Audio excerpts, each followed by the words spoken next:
Firstly, specifically buffing the tank passive. Uh-oh.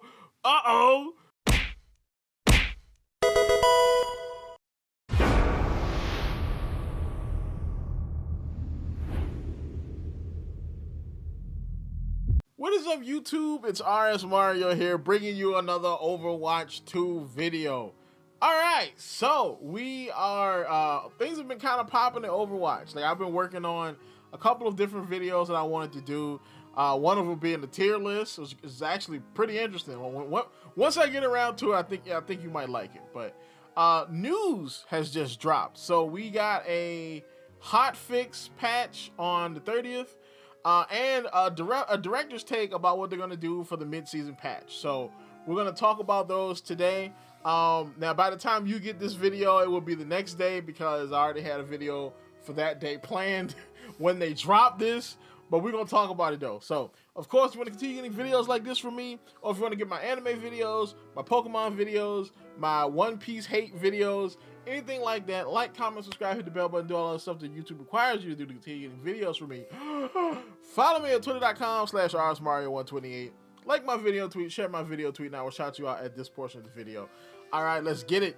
So, first off, we're going to start off with the hot fix. All right, the hot patch, yeah.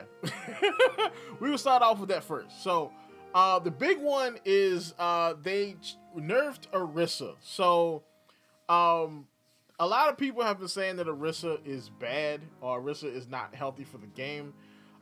She's overpowered. Personally, I don't think Orisa's overpowered. I think Orisa is just too dependable. Like, she just does, well, she doesn't do everything, but everything she does it at a point where just about anybody could play her.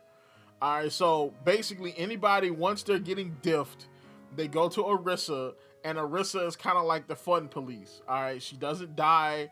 She's got the javelin that can, you know, screw you over at the worst times. She got the spinny spear that can block out damage. Orisa is just, she's the fun police, you know what I'm saying, when it comes to tanks. So let's see what they did to her as far as the nerfs. So the first one is, of course, her fortify. Duration was reduced from 4.5 to 3.5, which that's kind of big. All right, that's a whole extra. Now, you might not think a second is a lot, but in a fight, a second is a lot. Like, you know, Sombra hack is like, the lockout is like a second and a half. So you can feel that, all right? You can kind of feel that when you're in a frantic fight, okay? When every second counts and you don't have that second because you got hacked, you feel it. All right, so that's going to be pretty big as far as nerfing her survivability. Orisa now moves 20% slower while fortified. That's also kind of huge because fortified gives you, I think, 40% damage reduction. So, you know, slowing her down allows you to be able to hit her to put more damage in her. So I think that's actually pretty good. Then they also nerfed the javelin spin. So the cooldown has been nerfed from 7 to 9 seconds. Woo! Lord, that's kind of 9 seconds. Like, dang, that's kind of crazy. So Orisa's not dead, but she definitely ain't as, you know, powerful as she used to be. So then of course they also nerfed Venture. So Venture maximum explosion damage on the smart excavator has been decreased from 45 to 40. The drill dash impact damage has been decreased from 40 to 30, which that's kind of big. Like, so basically she doesn't have they don't have the because there's a combo, right? Because again, like, Venture is basically just subterranean Doomfist, and there's a combo where you pop out the ground and you get the hit that way. You do a primary, and then you do the drill dash, and then you do a melee, and you just get the kill. It just deletes people. So now that's gone. So with the reduction to the primary fire and the drill dash, like, yeah, so her the one shot is gone now. Tectonic shock ultimate charge increased from by 10%. So okay, yeah, that kind of sucks too, but That ultimate is pretty good. It's pretty good. It's easy to block with like shields or just not being on the ground, but yeah, that's not too bad. Everything else though, getting rid of her one shot is kind of lame.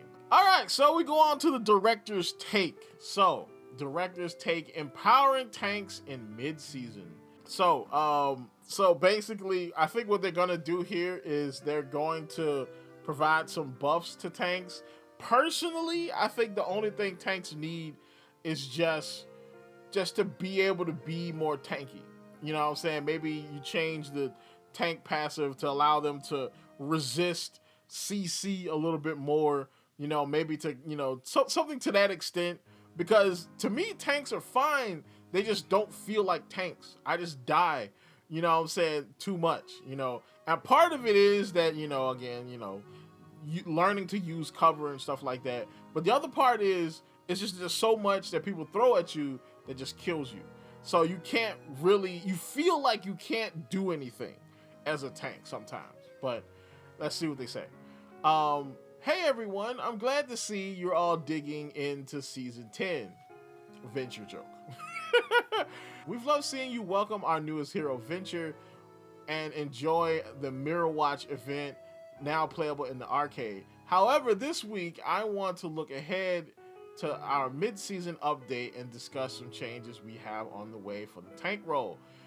In Overwatch 2, tanks are the imposing heroes who take the brunt of the fight while enabling their teammates to secure eliminations. While tanks are a big threat for opponents to focus on, many team comps aim to burn down tanks' HP quickly, or they get moved around a lot from displacement abilities.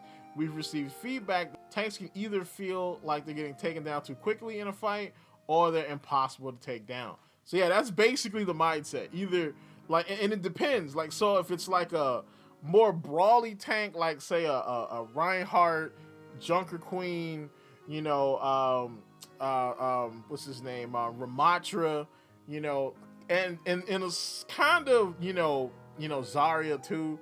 Yeah, you feel like you do get burned down quickly if you don't have any shields or anything like that. But then you have other tanks like Hog, Orisa, Malga that just don't die. Like, their abilities just allow them to sustain themselves in perpetuity. So that's basically what he's talking about.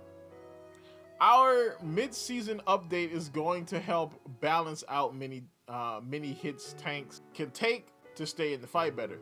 Firstly, specifically buffing the tank passive. To have a 25% damage reduction from headshots, which would cut down on being burst down in a fight. We're also increasing the knockback resistance for tanks from 30 to 50, which will allow them to hold the front line a lot more and not feel subjugated to displacement abilities.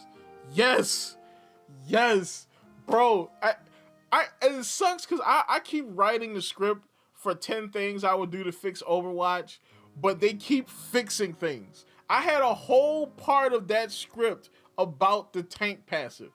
Thank you. I had to rewrite the video, but hey, that's fine. Okay, this is fine. Okay, this is perfectly fine. Because another thing that was annoying about playing tank is how much CC is in the game now. Because one of the big things of Overwatch 2 is the reduction of CC. Right? They got rid of May Freeze. They got rid of stun grenade. They got rid of a lot of stuff, but slowly CC has been coming back, especially boops. Boops are annoying as a tank. All right, something that constantly moves me out of position. Why does Lucio have a boop that knocks me 2 days into the past? What's up with that?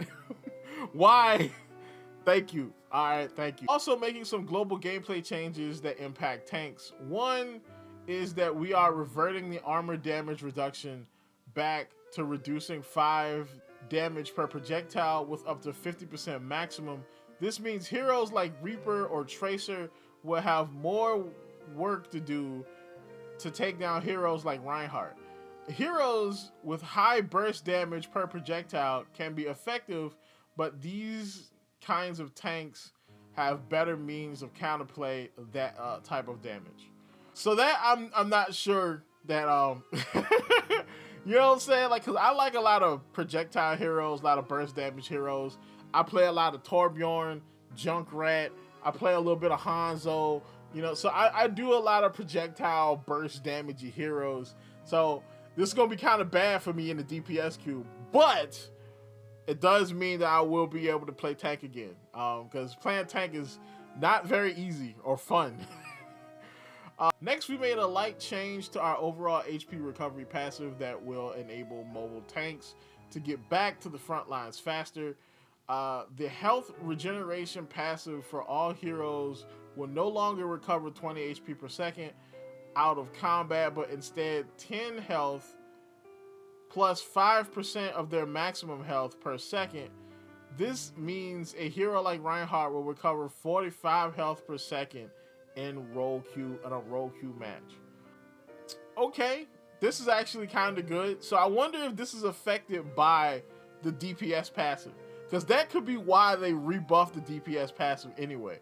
Because one of the things they did in the hotfix was they took the DPS passive from 15 back up to 20.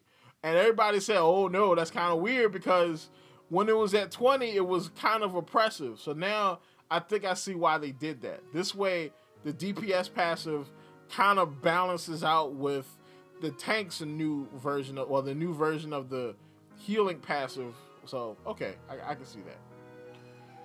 Although these changes should have an impact on some of the pain points our tank players are experiencing, as well as the balance of the game, I have a feeling we'll see a lot of movement in the meta over the remainder of Season 10.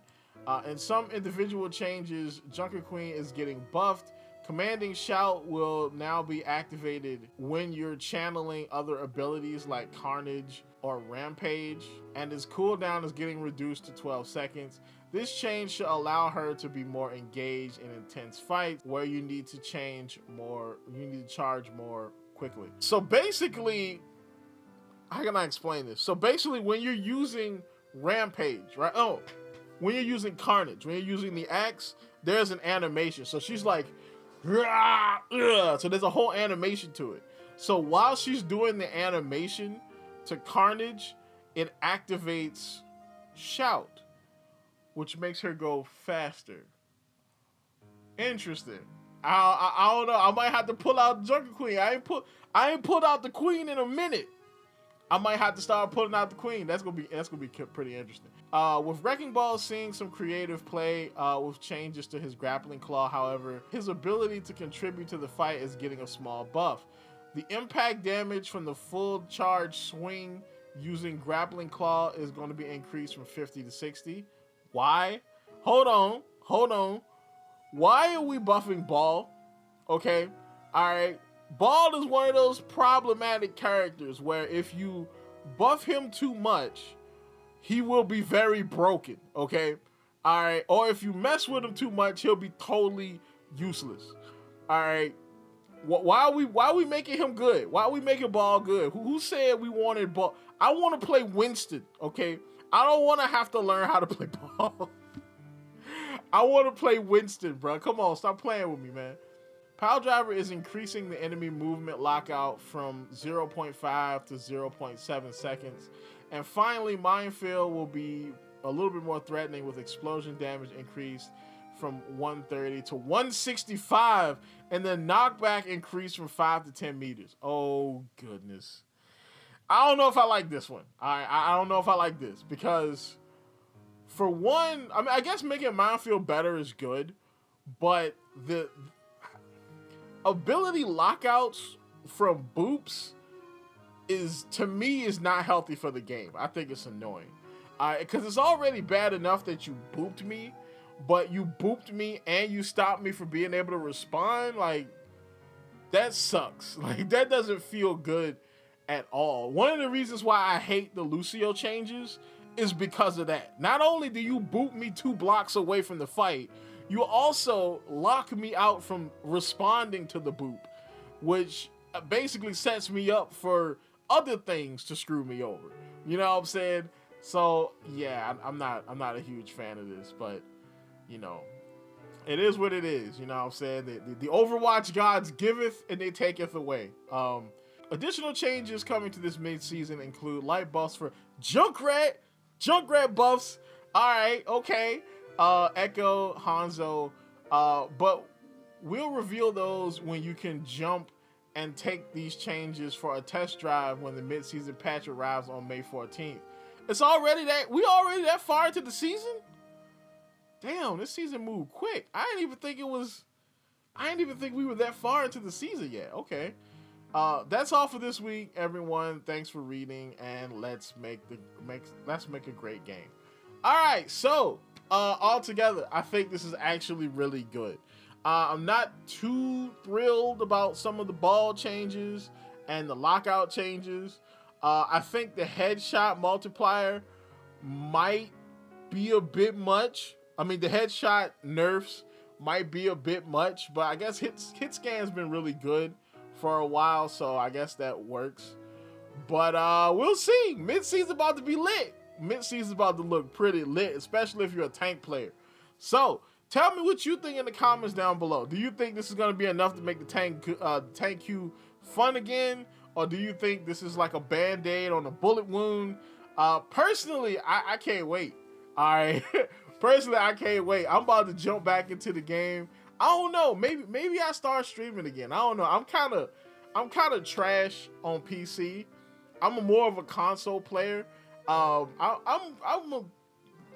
don't know. I might start streaming again. I don't know. I'm that hype about the game now. So tell me what you think in the comments down below. Like, comment, subscribe, and as always, people, keep it real.